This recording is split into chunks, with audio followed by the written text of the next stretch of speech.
Hello friends and family, मैं doctor Seema, tarot reader, numerologist, palm reader.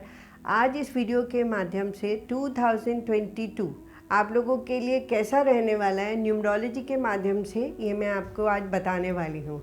तो चलिए अपना पेन और कॉपी उठा लीजिए और आज का वीडियो हम शुरू करते हैं। तो सबसे पहले मैं एक डेट ऑफ बर्थ लेती हूँ जिसमें 30 अक्टूबर 1983। सो 30 अक्टूबर 1983 और 2022। तो 2022 हमारे लिए यूनिवर्सल ईयर है और अगर हम 2022 को सम करते हैं तो वो बनता है 6। सो ये जो 30 अक्टूबर 83 जो हमने लिया है डेट, उसमें हम बर्थ डेट ले लेंगे जो 3 है, बर्थ मंथ ले लेंगे जो अक्टूबर 1 है और 2022 को सम करके जो बनेगा वो बनेगा 6, वो ले लेंगे। अब हम 3 को सम करेंगे 1 के साथ और 1 को सम करेंगे 6 के साथ। तो जब इन तीनों को सम किया तो हमारे लिए आया 1। तो ये जो डेट ऑफ बर्थ है इसके लिए 2022 जो है वो 1 पर्सनल ईयर बना। अब 1 पर्सनल ईयर जिसका भी आएगा, जिनकी भी डेट ऑफ बर्थ में 2022 एज एन 1 पर्सनल ईयर बन के आएगा, उनके लिए ये जो 2022 एक न्यू बिगनिंग्स का ईयर है। ये जो न्यू बिगनिंग्स है ये किसी भी एस्पेक्ट्स पे हो सकती है। आप नया बिजनेस शुरू कर सकते हैं, आप नया घर ले सकते हैं, आप नई जॉब के लिए ट्राई कर सकते हैं, आपको कुछ न्यू प्लानिंग्स करनी है, आप न्यू प्लानिंग्स कर सकते हैं, आप न्यू इन्वेस्टमेंट्स कर सकते हैं। सो उस वे में ये जो ईयर है इनके लिए न्यू बिगनिंग्स हर प्रोस्पेक्ट्स पे अच्छा है। अगर प्लेस चेंज करना है तो न्यू बिगनिंग्स के रूप में वो प्लेस भी चेंज कर सकते हैं, नया घर खरीदना चाहते हैं वो भी खरीद सकते हैं। अब दूसरा एस्पेक्ट आता है मैरिज का। जिन लोगों का 1 पर्सनल ईयर है 2022, उन लोगों के लिए मैरिज प्रॉस्पेक्ट्स से जो है वो कॉम्प्रोमाइज़ का ईयर है। सो उनका जो मैरिज है वो कॉम्प्रोमाइज़ के साथ में स्टार्टअप होगा और उन्हें थोड़े बहुत लाइफ में कॉम्प्रोमाइज़ जो है करने पड़ेंगे। और अगर हेल्थ प्रॉस्पेक्ट से लेते हैं तो 2022 जिनके लिए भी 1 पर्सनल ईयर बन के आ रहा है, उनके लिए हेल्थ जो है वो अच्छे वे में रहेगी। उन्हें ज़्यादा हेल्थ इश्यूज नहीं रहेंगे, पर उन्हें अपना फिर भी हेल्थ का ध्यान ज़रूर करना है। और जॉब्स के लिए न्यू बिगनिंग्स है तो इसीलिए जॉब्स अच्छी रहेगी। बिजनेस में न्यू बिगनिंग्स है तो इसलिए बिजनेस अच्छा रहेगा। अब डेट ऑफ बर्थ को कैलकुलेट करके अगर किसी का 2 पर्सनल ईयर बनता है तो उनके लिए जो है वो ईयर 2022 जो है वो कॉर्पोरेशंस का ईयर है, बैलेंस का ईयर है, डिप्लोमेटिकली चीज़ों को हैंडल करने का ईयर है। और हेल्थ प्रॉस्पेक्ट्स पे अगर देखा जाए तो थोड़े बहुत इमोशनल इश्यूज आने का प्रॉस्पेक्ट्स बन सकता है, तो इमोशनली उन्हें अपने आप को बैलेंस करना चाहिए। बिजनेस प्रॉस्पेक्ट्स पे जैसा चल रहा है उसे वैसे ही चलते रहने देना चाहिए। जॉब प्रॉस्पेक्ट्स पे भी ज़्यादा चेंजेस की कोई गुंजाइश नहीं है, जैसे चल रही है वैसे ही चलने देना चाहिए। और जहाँ पे मैरिजेस का प्रॉस्पेक्ट्स आता है, जिनका भी 2 पर्सनल ईयर बन रहा है उनके लिए मैरिज के लिए ये एकदम परफेक्ट टाइम है, क्योंकि 2 जो है वो यूनियन का है, पार्टनरशिप्स का है। और बिज़नेस में भी अगर वो किसी वे में अगर किसी पार्टनरशिप्स करना चाहते हैं तो उनके लिए भी बहुत अच्छा है। और पर्सनल एस्पेक्ट्स पे 2 जो है वो यूनियन का ही ईयर है। तो जो लोग भी मैरिज प्रॉस्पेक्ट्स पे हैं इस 2022 में, उनकी जो आपस में बॉन्डिंग है मैरिज प्रॉस्पेक्ट्स पे बहुत अच्छी रहने वाली है। अब एक और एग्जांपल लेती हूँ, एक और डेट ऑफ बर्थ लेती हूँ जिसमें 4 जनवरी 1962। अगर आप 4 जनवरी का हम बर्थ डेट 4 ले लेते हैं, जनवरी का नंबर 1 ले लेते हैं हम, और 2022 को सम करके 6 आया है तो 6 ले लेते हैं। अब 4 और 1 और 6 को जब हम सम करते हैं तो वो बनता है 11। तो जिन लोगों के लिए भी 11 पर्सनल ईयर बन के आ रहा है 2022, उनके लिए ये मास्टर ईयर के रूप में आ रहा है। मास्टर ईयर का मतलब हुआ कि 11 की जो वाइब्रेशंस है वो इंसान को इमोशनल भी बनाती है और प्रैक्टिकल भी बनाती है, बट इमोशनल ज़्यादा बनाती है। तो जिनका भी 11 पर्सनल ईयर है उन्हें इमोशनली अपने आप को बैलेंस करना है, स्पिरिचुअली अपने आप को ज़्यादा इंक्लाइन करना है, और जैसे अगर वो बिज़नेस में है तो बिज़नेस को भी बैलेंस रूप में हैंडल करना है, और अगर जॉब में भी है तो जॉब को भी बैलेंस रूप में उन्हें हैंडल करना है। और अगर हम मैरिज प्रॉस्पेक्ट्स की बात करें तो मैरिज के लिए ये टाइम जो है वो जैसे मैंने पहले ही बोला था, ये एकदम परफेक्ट टाइम है। तो ये सोल कनेक्शंस का टाइम पीरियड है। तो इस फेज में जिनका 11 पर्सनल ईयर आ रहा है और जो लोग मैरिजेस के लिए वेट कर रहे हैं उनके लिए सोलमेट्स कनेक्शंस बन रहे हैं। तो ये वंडरफुल टाइम पीरियड है उन लोगों के लिए। इसी तरह से अब जिन लोगों के लिए 3 पर्सनल ईयर आ रहा है, सो जो 3 पर्सनल ईयर जिन लोगों की डेट ऑफ बर्थ को कैलकुलेट करके आ रहा है उनके लिए ये जो ईयर है वो सोशलाइजिंग का ईयर है। सोशलाइजिंग होने का मतलब है कि आपस में मिलना, फैमिलीज़ के साथ कनेक्ट होना, फ्रेंड्स के साथ कनेक्ट होना। तो उस वे में जो है उनका जो पूरा ईयर है वो इसी तरह से रहेगा। एन्जॉयमेंट, कुछ ना कुछ घर में फंक्शंस का होते रहना, कोई ना कोई इवेंट होते रहना। तो उससे क्या होगा, एक अच्छा एनवायरनमेंट जो है वो पूरे साल उन लोगों के लिए रहेगा। और अगर मैं प्रोफेशनल एस्पेक्ट्स पे देखती हूँ तो ग्रोथ का टाइम पीरियड है, तो वो प्रोफेशनली ग्रो करेंगे। और अगर जॉब प्रॉस्पेक्ट्स पे देखती हूँ तो अगर वो लोग चेंज करना चाहते हैं तो चेंज भी कर सकते हैं, उन्हें अच्छी फाइनेंशियल सपोर्ट के साथ में उन्हें चेंज मिलेगा। और अगर हम मैरिज प्रॉस्पेक्ट से देखते हैं तो जो 3 पर्सनल ईयर, जिन लोगों के लिए भी 3 पर्सनल ईयर आ रहा है उन लोगों के लिए जहाँ पे मैरिज की बात आती है वहाँ पे मैं यही बोलना चाहूँगी कि जो मैरिजेस है वो सिर्फ फ़न के लिए नहीं होती हैं। ये जो सोचना कि शादी के बाद एकदम फ़न मोमेंट रहेगा, वो ऐसा होता नहीं है। क्योंकि शादी होना मतलब एक रिस्पॉन्सिबिलिटीज़ को लेना होता है, और कहीं ना कहीं हम एक फैमिली के साथ में जुड़ते हैं, तो वहाँ पे फ़न से ज़्यादा रिस्पॉन्सिबिलिटीज़ आती है। तो इस वे में जो 3 पर्सनल ईयर है जिन लोगों के लिए भी है उन्हें ये तैयार रहना चाहिए कि फ़न एक पार्ट होता है लाइफ का, वह रिस्पॉन्सिबिलिटीज़ भी दूसरा पार्ट होती है। अब जिन लोगों के लिए 4 पर्सनल ईयर आ रहा है 2022 डेट ऑफ बर्थ को कैलकुलेट करके, उनके लिए थोड़ा सा हार्ड वर्क का टाइम है। उन्हें चाहे वो बिजनेस है चाहे वो जॉब्स है, बिना हार्ड वर्क के उन्हें सक्सेस अचीव नहीं होने वाला। हार्ड वर्क के साथ में वो सक्सेस को बहुत ही अच्छे से अचीव कर सकते हैं। और जिन लोगों के लिए भी 4 पर्सनल ईयर आ रहा है उन्हें अगर चाहे वो बिजनेस प्रॉस्पेक्ट्स है चाहे वो जॉब प्रॉस्पेक्ट्स है, अगर वो प्रोफेशनली कुछ चेंज करना चाहते हैं या अपने बिजनेस में कुछ ऐड ऑन करना चाहते हैं या जॉब को चेंज करना चाहते हैं, तो उन्हें ये प्रिपेयर होना पड़ेगा कि बिना हार्डवर्क के वो सक्सेस अचीव नहीं कर सकते। हार्डवर्क के साथ ही वो लोग लाइफ में सक्सेस को अचीव कर सकते हैं। और जहाँ पे हेल्थ प्रॉस्पेक्ट्स की बात आती है तो मैं यही बोलूँगी कि उन्हें अपनी हेल्थ पे थोड़ा, क्योंकि हार्डवर्क का टाइम पीरियड है, मेहनत थोड़ी ज़्यादा होगी, तो हो सकता है थोड़ा सा एग्जर्शन हो, थोड़ी सी हेडेक्स हो, तो उन सब चीज़ों पे उन्हें जो है वो ध्यान रखने की ज़रूरत है। जहाँ पे मैरिजेस की बात आती है, अगर जो लोग मैरिजेस के लिए इस ईयर वेट कर रहे हैं उनके लिए 4 जो पर्सनल ईयर है वो कहीं ना कहीं, क्योंकि 4 पर्सनल ईयर हार्डवर्क और रिस्पॉन्सिबिलिटीज़ का ईयर है, तो कहीं ना कहीं उनके ऊपर एक्स्ट्रा रिस्पॉन्सिबिलिटीज़ आ सकती है। तो उन्हें इस वे में प्रिपेयर रहना चाहिए कि 4 पर्सनल ईयर में मैरिज करने का मतलब है एक्स्ट्रा रिस्पॉन्सिबिलिटीज़ को लेना। और इसी में मैं एक डेट ऑफ बर्थ और ऐड करना चाहूँगी। ये डेट ऑफ बर्थ है 9 जुलाई 1982, 9/7/1982। तो इस डेट ऑफ बर्थ का हमने 9 लिया और मंथ का हमने 7 लिया और ईयर का हमने 6 लिया। 9, 7 और 6 को जब हमने सम किया तो वो बना 22। तो जिन लोगों के लिए भी 2022 जो है वो 22 पर्सनल ईयर बन के आ रहा है, तो ये जो 22 पर्सनल ईयर है ये एक मास्टर ईयर है। और ये जो मास्टर ईयर है ये आपको कोई ना कोई एक मास्टर इवेंट 101% दे के जाने ही वाला है।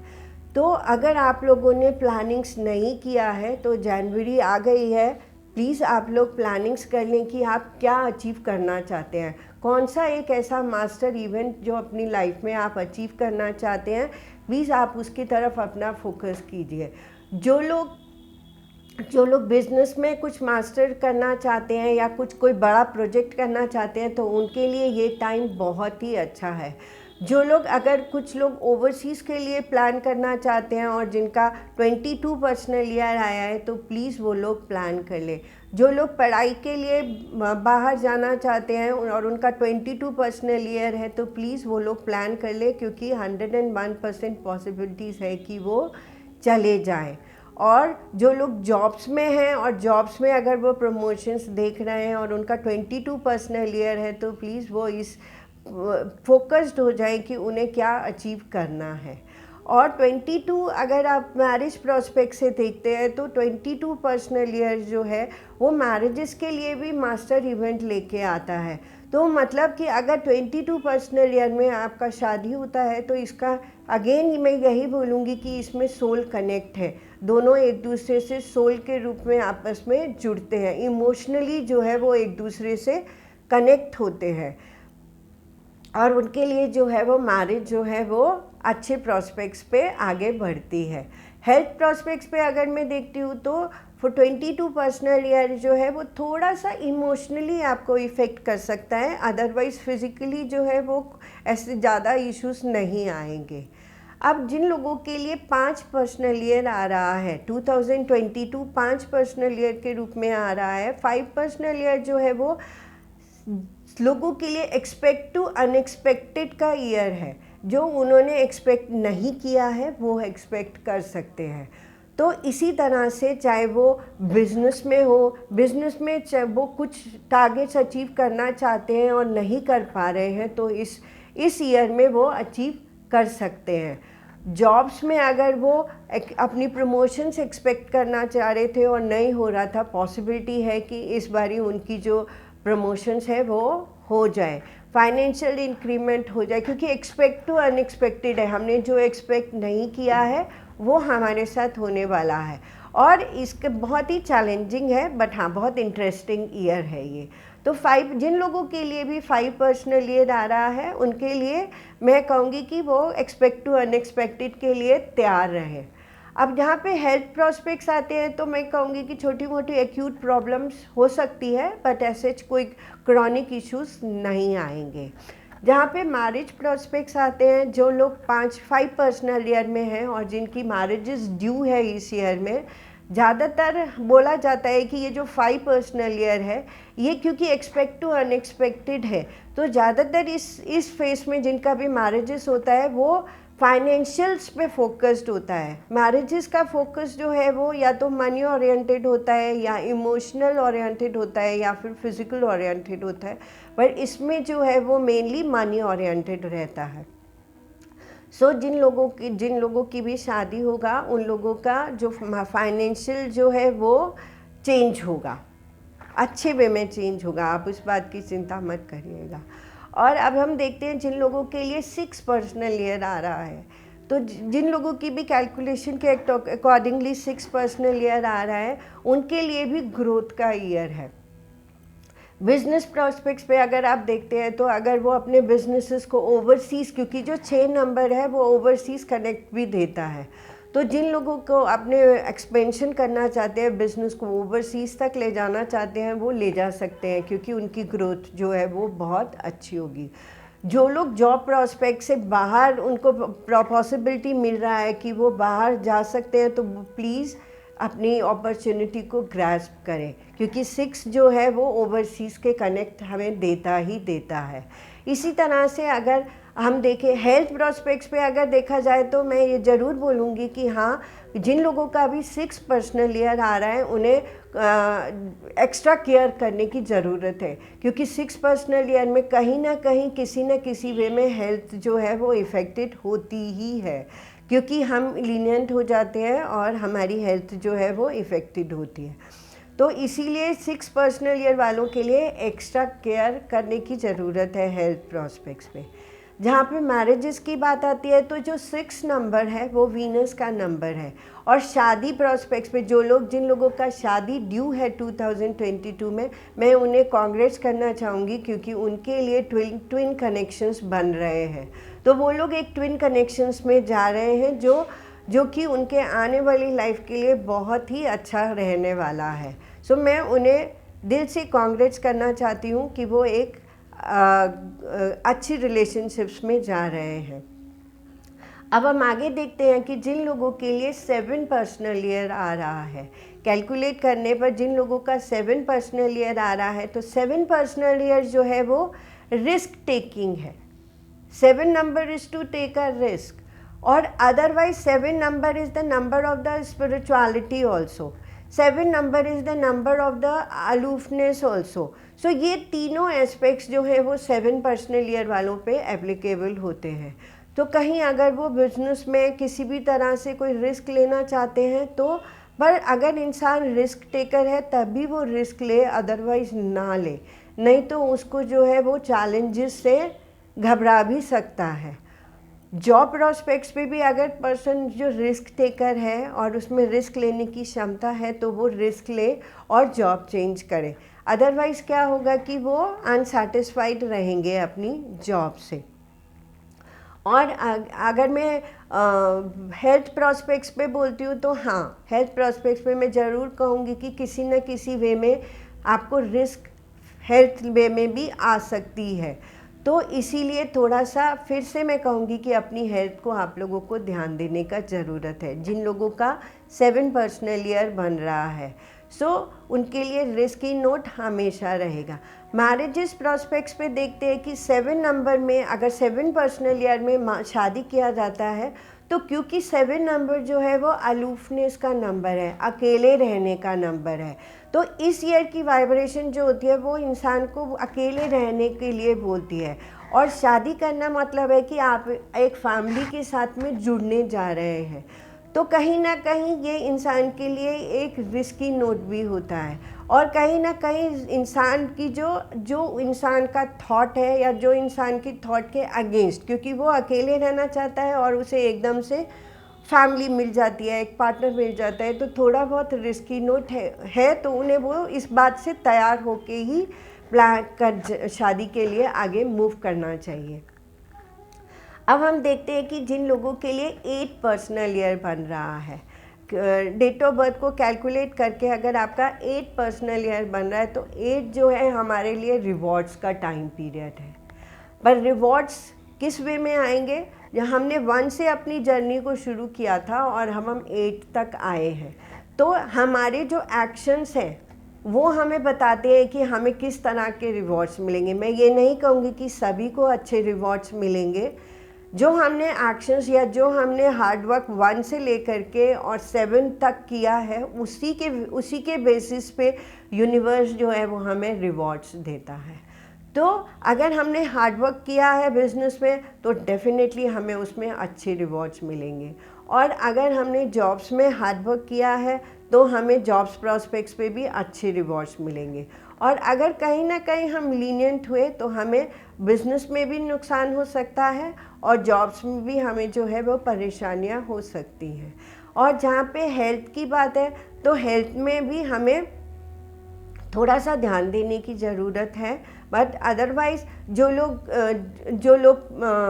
लोग अपनी फैमिली प्लान करना चाहते हैं उन लोगों के लिए जो 8 पर्सनल ईयर है वो परफेक्ट ईयर है। 8 और 5 जो पर्सनल ईयर होते हैं वो फैमिली प्लानिंग्स के लिए बहुत ही परफेक्ट ईयर्स होते हैं। तो जो लोग काफ़ी टाइम से प्लान कर रहे हैं या जो लोगों ने अभी तक प्लान नहीं किया है वो 8 पर्सनल ईयर में अपनी फैमिली प्लान कर सकते हैं, और उनके लिए बहुत ही अच्छा टाइम पीरियड है ये फैमिली प्लानिंग करने के लिए। और अगर मैरिजेस प्रॉस्पेक्ट्स की बात देखते हैं तो मैरिज 8 पर्सनल ईयर में जो मैरिज होती है वो जनरली फाइनेंशियल एस्पेक्ट्स पे होती है। तो जो इंसान, चाहे वो लड़का हो चाहे वो लड़की हो, दोनों में से दोनों का ही, अगर किसी का भी एक 8 पर्सनल ईयर है तो दोनों एक दूसरे को लिए फाइनेंशियल ग्रोथ ले करके आते हैं। अगर गर्ल के लिए 8 पर्सनल ईयर चल रहा है तो गर्ल की खुद की लाइफ में भी फाइनेंशियल ग्रोथ आएगी और वो बॉय के लिए भी फाइनेंशियल ग्रोथ लेके आएगी। इसी तरह से अगर बॉय का 8 पर्सनल ईयर चल रहा है तो बॉय के लिए भी फाइनेंशियल ग्रोथ आएगी और वो अपनी लाइफ पार्टनर के लिए भी फाइनेंशियल ग्रोथ लेके आएंगे। तो उस वे में 8 पर्सनल ईयर जो है वो फाइनेंशियल ग्रोथ के साथ में लाइफ पार्टनर लेके आता है। तो मैं कहूँगी कि 8 पर्सनल ईयर में भी मैरिजेस जो है वो बहुत फ्रूटफुल रहती हैं। अब हम आते हैं कि जिन लोगों का 9 पर्सनल ईयर चल रहा है, 2022 को कैलकुलेट करके जिन लोगों के लिए भी 9 पर्सनल ईयर बन रहा है, उनके लिए अब ये जो टाइम है वो वाइंडिंग अप का टाइम है, एंडिंग अप का टाइम है। हमारा न्यूमरोलॉजी में एक साइकिल जो है वो 1 से लेकर के और 9 तक होती है। तो ये जो 9 पर्सनल ईयर है, अब एक साइकिल को एंड अप करने का टाइम पीरियड है। तो बहुत सारी चीज़ें जो हमारे साथ जुड़ी हुई हैं पर हमें रिक्वायर्ड नहीं है, वो अब हम एंड अप करने वाले हैं। तो ये जो फेस है वो एंडिंग अप का फेस है। और बिज़नेस प्रॉस्पेक्ट्स पे अगर देखा जाए तो कई बार क्या होता है, हम बिज़नेस कर रहे हैं पर वो हमारे लिए उतना रिवॉर्ड नहीं दे रहा है। तो अगर वो हमारे लिए रिक्वायर्ड नहीं होगा तो ऐसे आउटकम बन जाएंगे कि हम उसको वाइंड अप कर देंगे। और इसी तरह से अगर हम देखा जाए कि अगर हमारी जॉब्स हैं और अगर हम जॉब्स में हैं, जनरली कोशिश करना चाहिए कि 9 पर्सनल ईयर में जॉब्स को वाइंड अप नहीं करना चाहिए, क्योंकि अगर आप वाइंड अप करते हो, जॉब्स को छोड़ते हो, तो फिर आपको दोबारा जॉब लेने में 1 पर्सनल ईयर तक वेट करना ही पड़ता है। तो कोशिश कीजिए कि 9 पर्सनल ईयर को कंटिन्यू करके, अगर आपको जॉब चेंज भी करना है तो प्लीज़ आप 1 पर्सनल ईयर में ही चेंज करिए। अदरवाइज़ क्या होगा कि फिर आपको जॉब के लिए वेट ही करना पड़ेगा और 1 आने पर ही आपको जॉब मिलेगी। इसी तरह से अगर हम हेल्थ प्रॉस्पेक्ट्स पे देखते हैं तो जिन लोगों के लिए भी 9 पर्सनल ईयर चल रहा है, उन्हें हेल्थ में थोड़ा सा ध्यान देने की ज़रूरत है। ब्लड रिलेटेड इश्यूज़ हो सकते हैं उन्हें किसी न किसी वे में, हाई बीपी सॉर्ट ऑफ या लो बीपी सॉर्ट ऑफ, या कोलेस्ट्रॉल लेवल हाई हो सकता है, इस तरह से। और मैरिजेस की अगर हम देखा जाए तो जैसे मैंने आपको ऑलरेडी बोला है कि जो 9 पर्सनल ईयर है वो वाइंडिंग अप का ईयर है, एंडिंग अप का ईयर है। तो मैरिज मतलब एक लाइफ की नया शुरुआत होता है। तो इस वे में अगर हम देखें तो 9 पर्सनल ईयर जो है वो मैरिज प्रॉस्पेक्ट्स के लिए बिल्कुल भी एप्लीकेबल नहीं है। तो अगर जिन लोगों का होता है तो कुछ ना कुछ इश्यूज़ ज़रूर रहते हैं और डिफ़िकल्ट नोट पे मैरिजेस रहती है। तो इस तरह से जो 9 पर्सनल ईयर है वो हमें रिवॉर्ड्स या डिफ़िकल्टीज देता है, but otherwise 9 is a time of windings. तो हमें वाइंड अप का टाइम पीरियड है। बहुत सारी चीज़ें जो हमारे लाइफ में रिक्वायर्ड नहीं है वो अब हमें वाइंड अप करने का टाइम आ गया 9 पर्सनल। तो ये था मेरा न्यूमरोलॉजी प्रेडिक्शन 2022 के लिए। जिन लोगों के लिए भी मैंने बताया 1 से लेकर के और 9 तक, जिन लोगों के लिए भी जो पर्सनल ईयर बने वो उस अकॉर्डिंगली अपने अपने कैलकुलेट करें और कैलकुलेट करके उस अकॉर्डिंगली अपनी अपनी परफॉर्मेंस देख सकते हैं। इसके साथ ही मैं अब ये वीडियो एंड अप करती हूँ। आप मेरी वीडियो को ज़्यादा से ज़्यादा लाइक करिए, शेयर करिए, सब्सक्राइब करिए, बेल नोटिफिकेशन को प्रेस करिए, जिससे आने वाली नई वीडियो की नोटिफिकेशन आपको मिलती रहे। और इसी तरह से मैं आपके लिए हर रोज़ एक नई वीडियो के साथ मैं आती रहूं और आपको गाइडेंस देती रहूं, आपकी हेल्प एंड सपोर्ट करती रहूं, और आने वाला नया साल जो है वो आपके लिए बहुत बहुत बहुत शुभ हो। Happy new year and have a great year ahead.